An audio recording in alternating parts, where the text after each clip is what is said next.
بسم اللہ الرحمن الرحیم۔ السلام علیکم ناظرین۔ کسی بھی ملک کی عکاسی اس کا معاشرہ کرتا ہے، لیکن جو کچھ ارشد شریف شہید کی بیوہ جویریہ کے ساتھ ہو رہا ہے، کس طرح ان کی کردار کشی کی جا رہی ہے، اس کو دیکھ کر لگتا ہے جیسے ہمارا معاشرہ ذلت کی پستیوں میں گرتا چلا جا رہا ہے۔ ظلم پر خاموشی بھی ظالم کا ساتھ دینے کے برابر ہے۔ آج مجھے بڑے افسوس سے کہنا پڑتا ہے کہ اس میں ہم سب نے جانے یا انجانے میں تھوڑا بہت حصہ ہر شخص نے اس میں ڈالا ہے۔ آپ کو یاد ہوگا جب مولانا طارق جمیل نے اس ملک کی عوام کے بارے میں اپنے خیالات کا اظہار کیا تھا، تو اس کے بعد پیسوں کی ہڈی کے پیچھے بھاگنے والے میڈیا نے ان کا جینا محال کر دیا تھا۔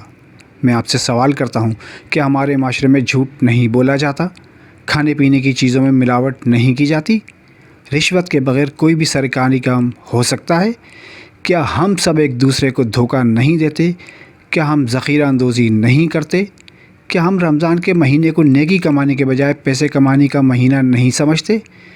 کیا ہمارا میڈیا بکاؤ نہیں ہے؟ اس کے باوجود کہ یہ ملک اسلام کے نام پر بنا تھا، اس کے باوجود کہ دنیا میں سب سے زیادہ زکوٰۃ دینے والا اور غریب مفت کرنے والا ملک ہے، پھر بھی ہم ذلت کی گہرائیوں میں گرتے چلے جا رہے ہیں اور غیر مسلم ممالک دن بدن ترقی کی منازل طے کر رہے ہیں۔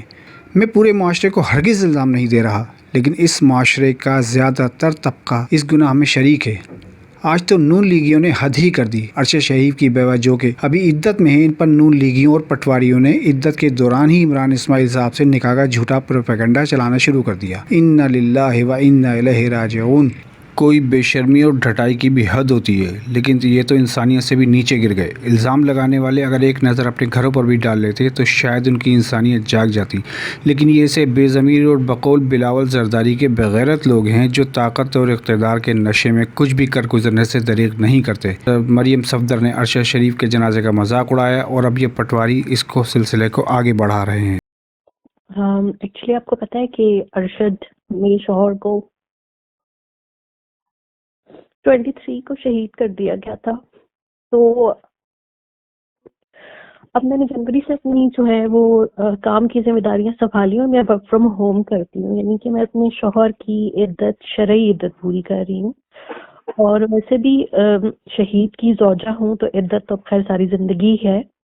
تو میں نے کیونکہ اپنا تھوڑا بہت کام شروع کیا ہے، اپنا اوپینین دینا شروع کیا ہے دوبارہ سے، کیونکہ ظاہر سی بات ہے آپ کی ریاست میں میرا شوہر بھی چھین لیا ہے مجھ سے، اور آپ کو پتہ ہے کہ پاکستان میں جو گھر ہے وہ مرد چلاتے ہیں، عورتیں نہیں چلاتی، تو اس لیے مجھے اپنی صحافتی ذمہ داریاں بھی دوبارہ اب جو ہے نبھانی پڑ رہی ہیں۔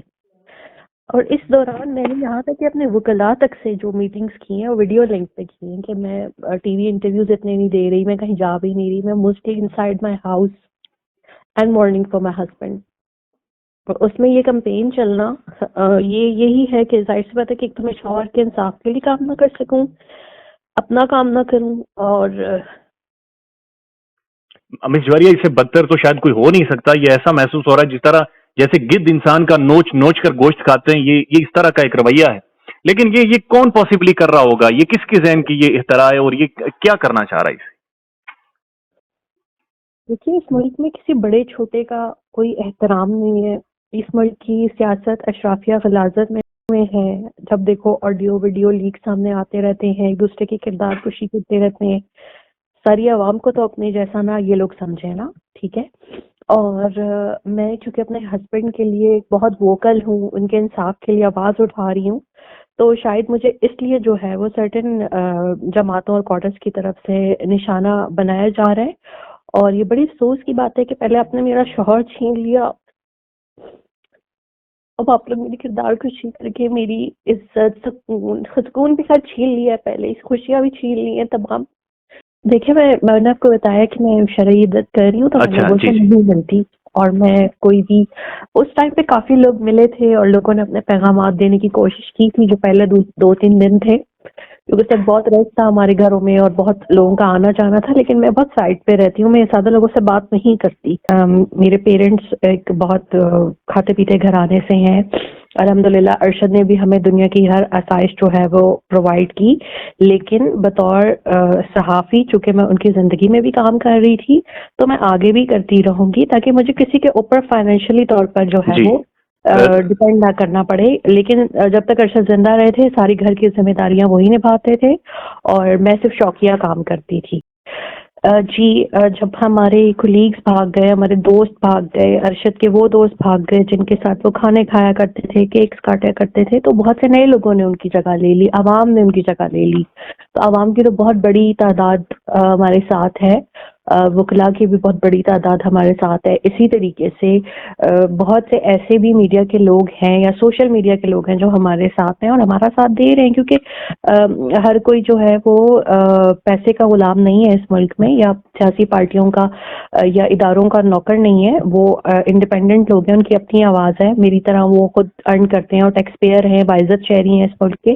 تو آف کورس وہ ہمارا ساتھ دے رہے ہیں, مجھے بہت زیادہ سولیڈیرٹی وہ آئی ہے. لیکن یس آئی ایم فیلنگ ہرٹ, کیونکہ یہ چیز کسی کو بھی ہرٹ کر سکتی ہے. میں سمجھ سکتا ہوں, آپ نے ٹویٹ بھی کیا ہے کہ مجھے کردار کشی سے مار دیا جائے گا اس ملک میں.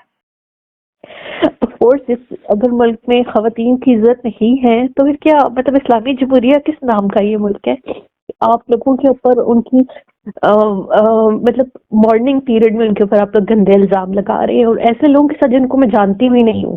مجھے تو نہیں پتا, میرا تو وہ لوگ کبھی بھی ساتھ نہیں دیتے میرے ساتھ. They never stand. Even Arshad کی دوسری فیملی کے ساتھ بھی وہ لوگ اسٹینڈ نہیں کرتے. ہو سکتا ہے اپنی معاشی مجبوریاں ہوں یا اپنے کوئی انٹرسٹ ہو. میں نے ان لوگوں کو کبھی بھی نہیں دیکھا کہ وہ ارشد کے لیے, میرے لیے یا کسی کے ساتھ ہونے والی زیادتی کے لیے آواز اٹھائیں. لیکن جو ایک نئی لاٹ ہے میڈیا میں وہ ساری ہمارے ساتھ ہے. اس سے یونین میرے ساتھ فوراً کھڑی ہو جاتی ہے, اور جو اس میں مرد و خواتین حصہ ہیں وہ میرا ساتھ دیتے ہیں.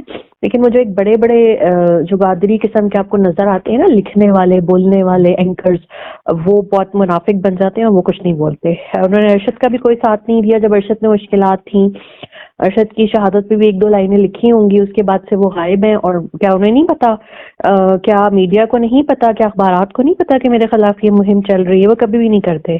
ان کا سامان بہت پہلے واپس آ گیا تھا, اور جی. وہ جو ہے جو لوگ تحقیقات کرنے گئے تھے ان کے پاس تھا, پھر اس کے بعد دوسری تحقیقاتی ٹیم کے پاس تھا, اور اس میں کوئی خاص گیجٹس وغیرہ نہیں ہے. اس میں صرف جو وہ استعمال کی تھوڑی بہت چیزیں لے کے گئے تھے اس میں وہ شامل ہیں. تو وہ تو بہت پہلے پاکستان آ گئی تھیں, جو کہ ان کے گیجٹس یا ان کا کیش تھا یا ان کی ویلیویبل جو چیزیں تھیں وہ تمام لاپتہ ہیں. انہوں نے مجھ سے کافی سوالات کیے تھے جو کہ ریٹن اسٹیٹمنٹ کا حصہ ہیں, اور وہی ریٹن سبمٹ جو ہے وہ اسٹیٹمنٹ جو ہے وہ جمع کروائیں گے سپریم کورٹ میں, یا کروا چکے ہوں گے.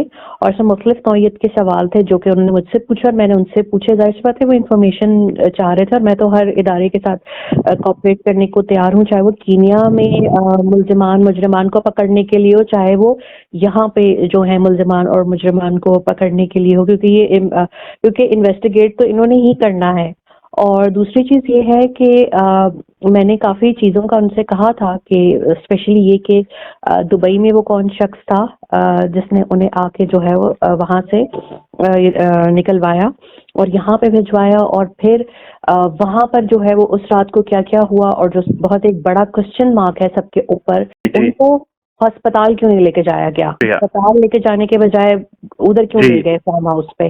تو یہ چیزیں بہت اور پھر ایک جو وہاں فوٹو شوٹ کروا رہی تھیں ہماری جو سفیر صاحبہ ہیں, وہ انتہائی بد اخلاق اور غیر اخلاقی حرکت تھی, کسی کی میت کے ساتھ فوٹو شوٹ کرانا.